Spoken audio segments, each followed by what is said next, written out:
Today we've got a Chevrolet truck that's on an RV chassis.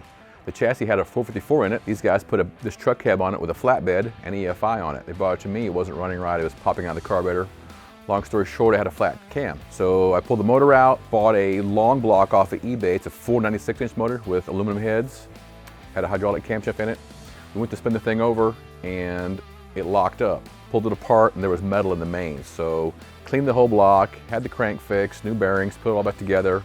Changed the camshaft to a hydraulic roller. We fixed the Hydro Boost on it, and this thing's a blast. It runs great, has tons of torque. It probably weighs 7,000 pounds, but it will smoke the tires, so it's really fun to drive. Let's go for a ride.